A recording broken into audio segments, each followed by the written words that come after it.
everyone, and welcome to a new video.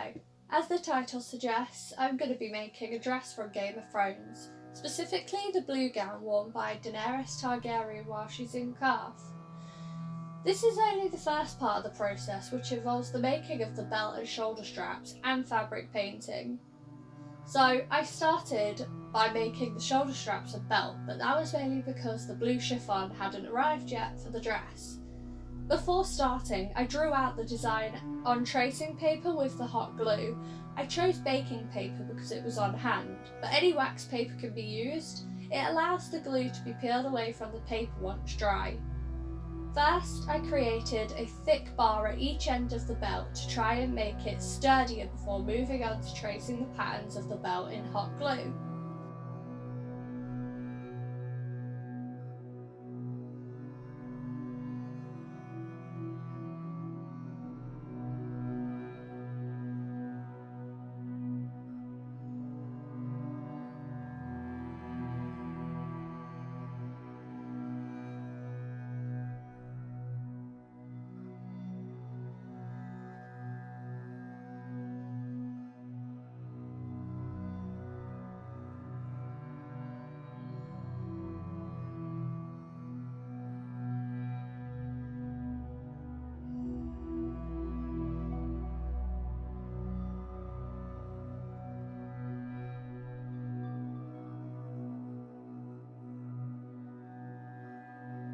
I was going for an organic look for the design, which made the hot glue the perfect candidate for this project, as well as being lightweight, flexible and budget friendly.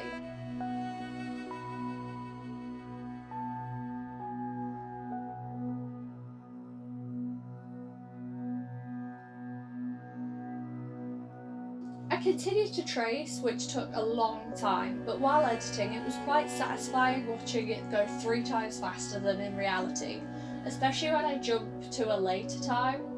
I made sure I went slowly while doing this, mainly because of my clumsiness.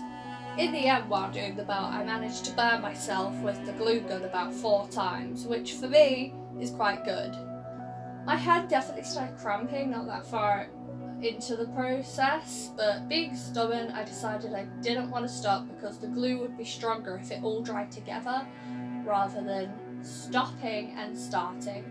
It might be able to break apart more easily. So I carried on through the hand cramps.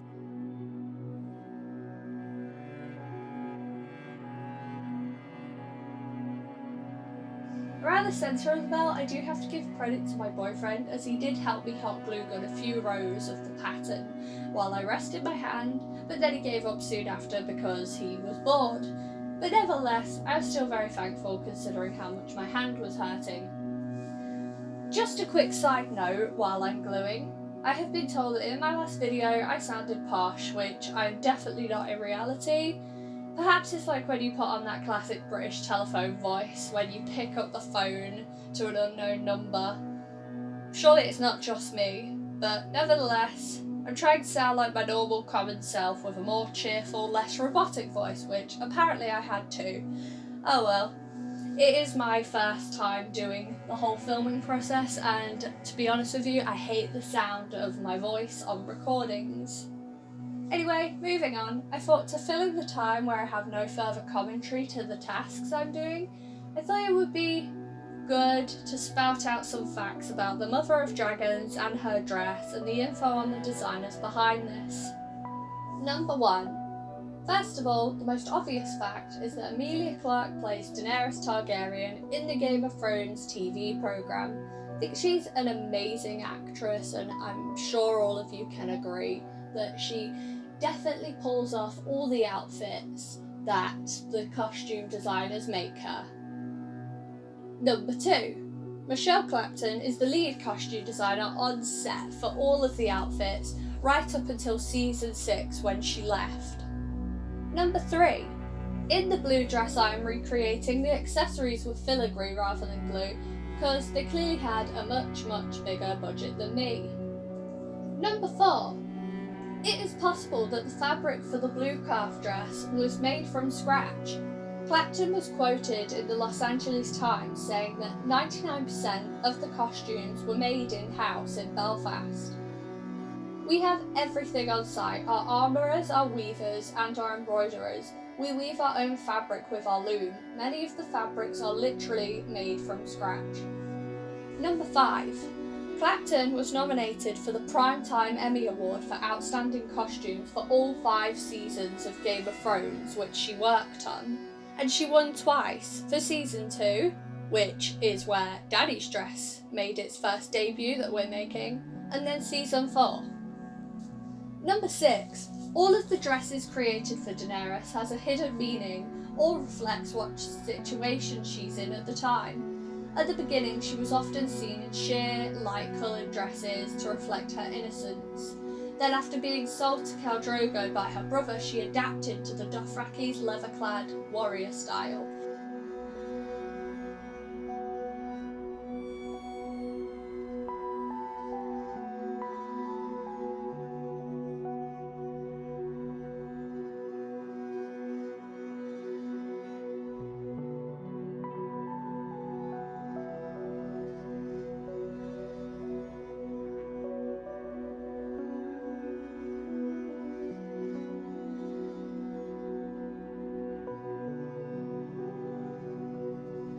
Moving on to the shoulder straps, I cut white wire for them to put into the bars I created for them with hot glue to support the fabric that will be attached to them.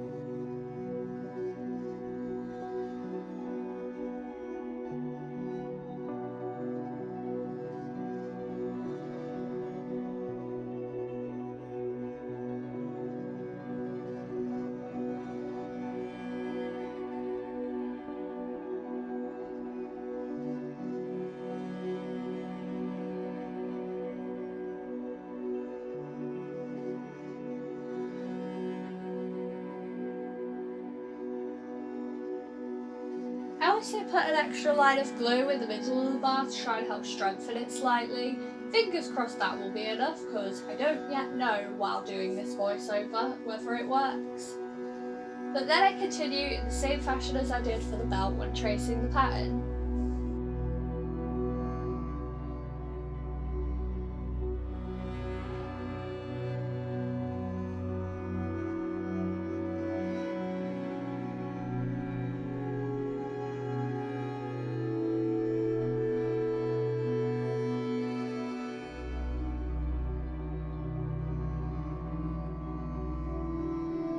Unfortunately, when I tried to film the satisfying process of peeling back the glue from the wax paper, my camera ran out of battery, so I have no footage, which is a shame, so you'll just have to trust me that it's very fun to do. But here are the glue accessory pieces after the peeling process.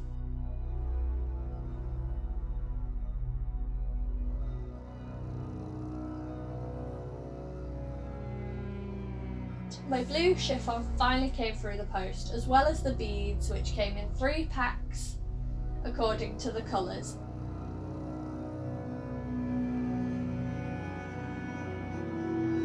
And my gold fabric paint, which I needed 2 of in the end.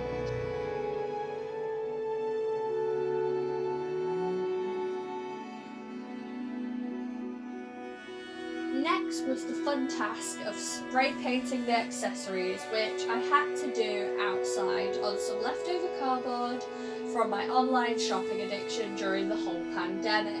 I just followed the instructions on the spray bottle when spraying the pieces, so it could be different from other brands. I left them to dry for a while, and then I flipped the pieces over and sprayed the back as well.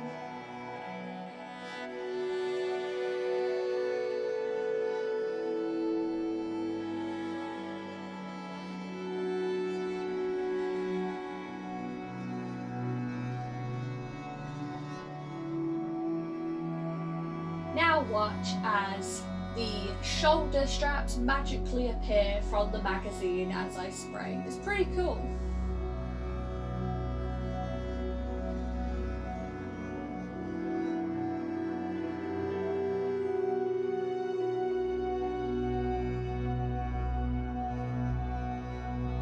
Here are the pieces after the spray painting, and I absolutely love them. I think they're so pretty.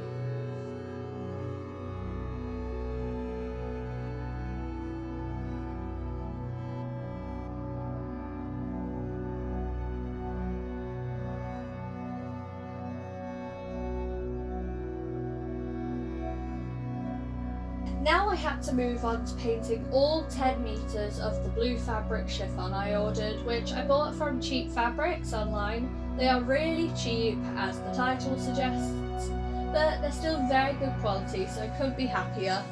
All the links to what I bought for this project can be found in the description to this video.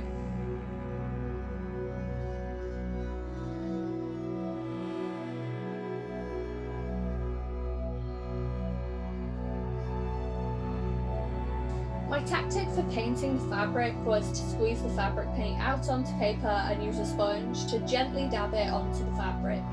I did try to space it out evenly, but I just pressed the paint onto the fabric randomly, to be honest. My table is quite slim, so I had to move the fabric across to completely cover the width of the fabric, and then I spread it out as best as I can to let it dry before moving the fabric up and completing it all over again for 10 whole metres.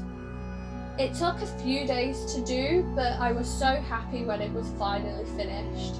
In the actual costume that Dany wears in the TV programme, the fabric is more saturated with the gold, but to save money on fabric paint and a lot of time, I spread the paint out wider so more of the blue chiffon could be seen.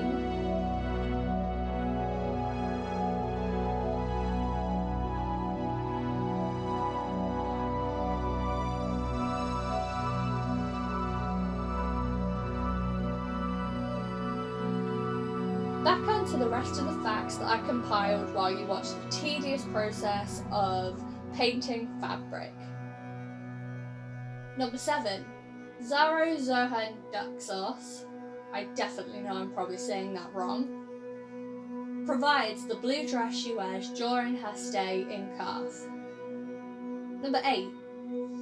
In the book A Clash of Kings by George R.R. Martin, a Qartheen gown is a dress worn by Qartheen women, and the dresses leave one breast bare as a part of their dress culture.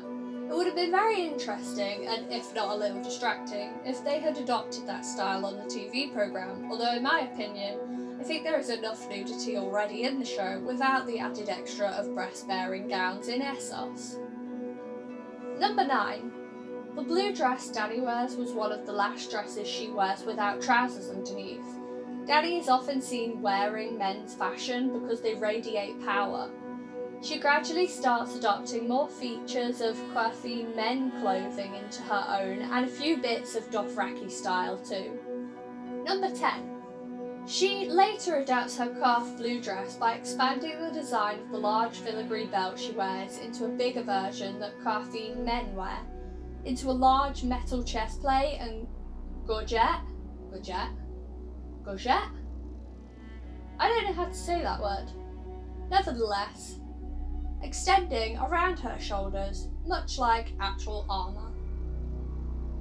Well, they're the 10 facts that I gathered about Dany and her clothes and the designers on set, as well as one little fact in the book about that dress and the dresses she wears in Qarth. Thank you for listening to those facts. I found them very interesting. I don't know about you.